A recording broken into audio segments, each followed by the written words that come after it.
Very good morning, students. So, I was teaching you that third chapter of Geography Practical, that is uh, graphic data, and here we discussed about the graphical representation, and I told you about the uh, many more types of diagrams like compound bar diagrams, simple line diagrams, right? And even we discuss about the pie diagram also, and students, this is also called as divided circle diagram.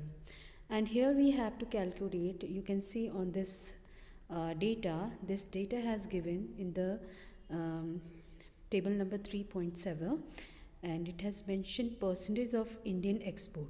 So over we have total 100 is the answer, and according to this, when you will calculate is calculation, you have to calculate, and in degree you have to mention it, and then you will get 360. It should be total, and total you should get 360. If your answer is not 360 degree, it means the calculation is wrong.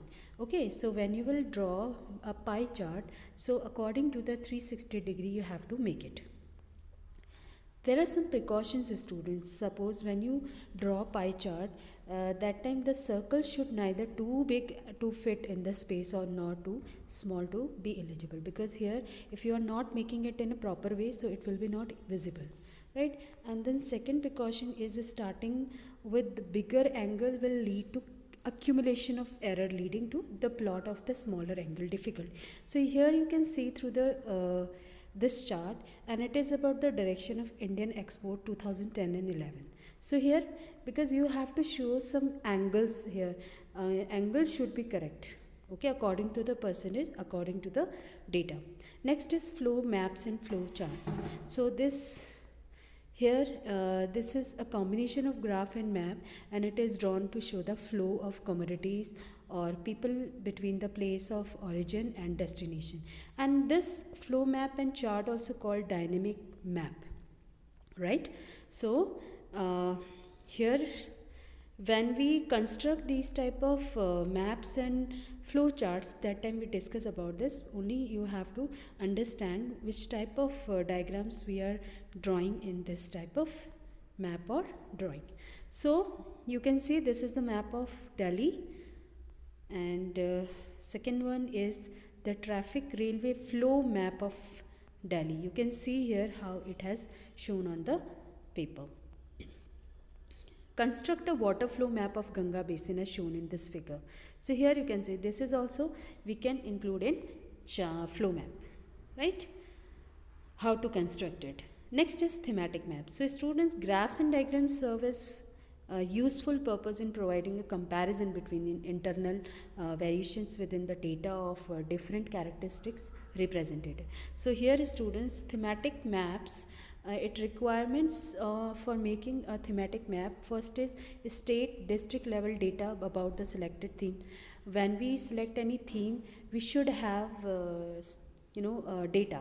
And second is outline map of study area along with the administrative boundaries. Like third one is physical map of the region, for example physiographic map, population distribution and relief drainage map are constructing or transportation maps. There are some rules, student, to make a thematic map.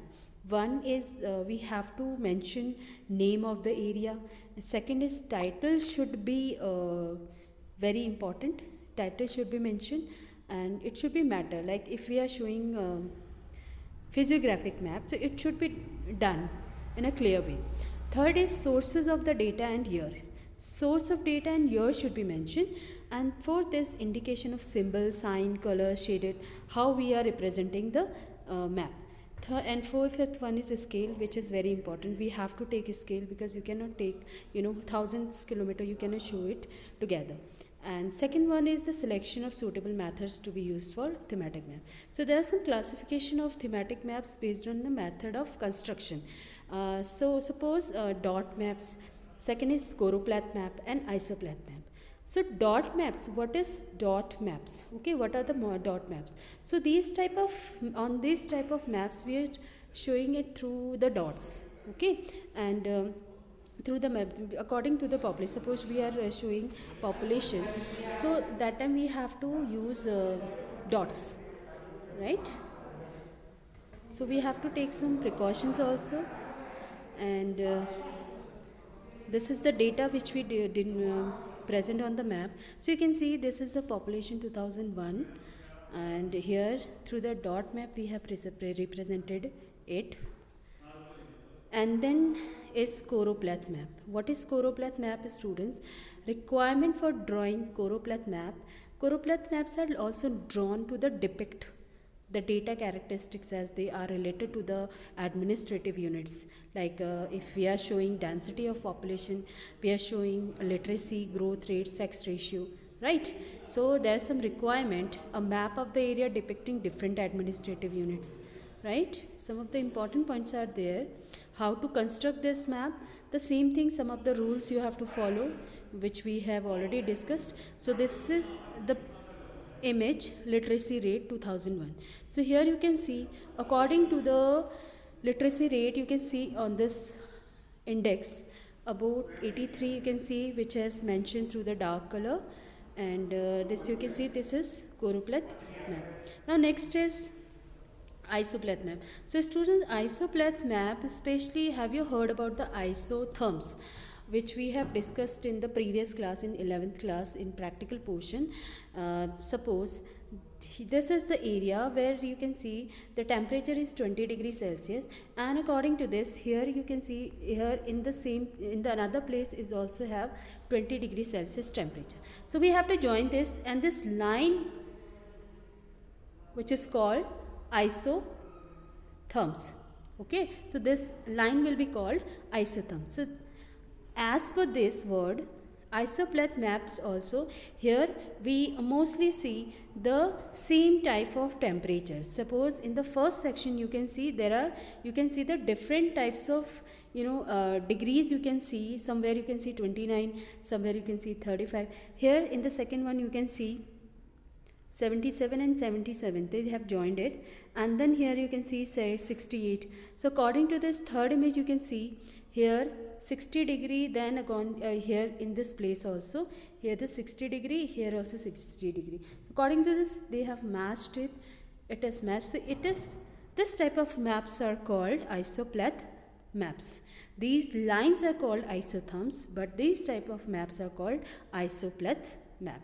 So students, we have done this chapter. The chapter is over now, and there are some questions, multiple choice questions, which are very important, because in the theory even examiners also asking these type of questions in the Viva. So first question is, which one of the following maps shows the population distribution?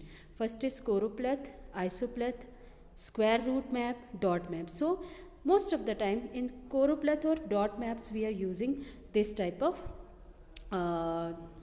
distribution, like population distribution. Second is exact answer. If we talk about the exact answer, it will be choropleth map. Second is, which one of the following is best suited to represent the decadal growth of population? So here students, these all question you have to do, right? Do it in your fair notebook, in your practical notebooks. So the chapter is over. This much only for today. Thank you everyone.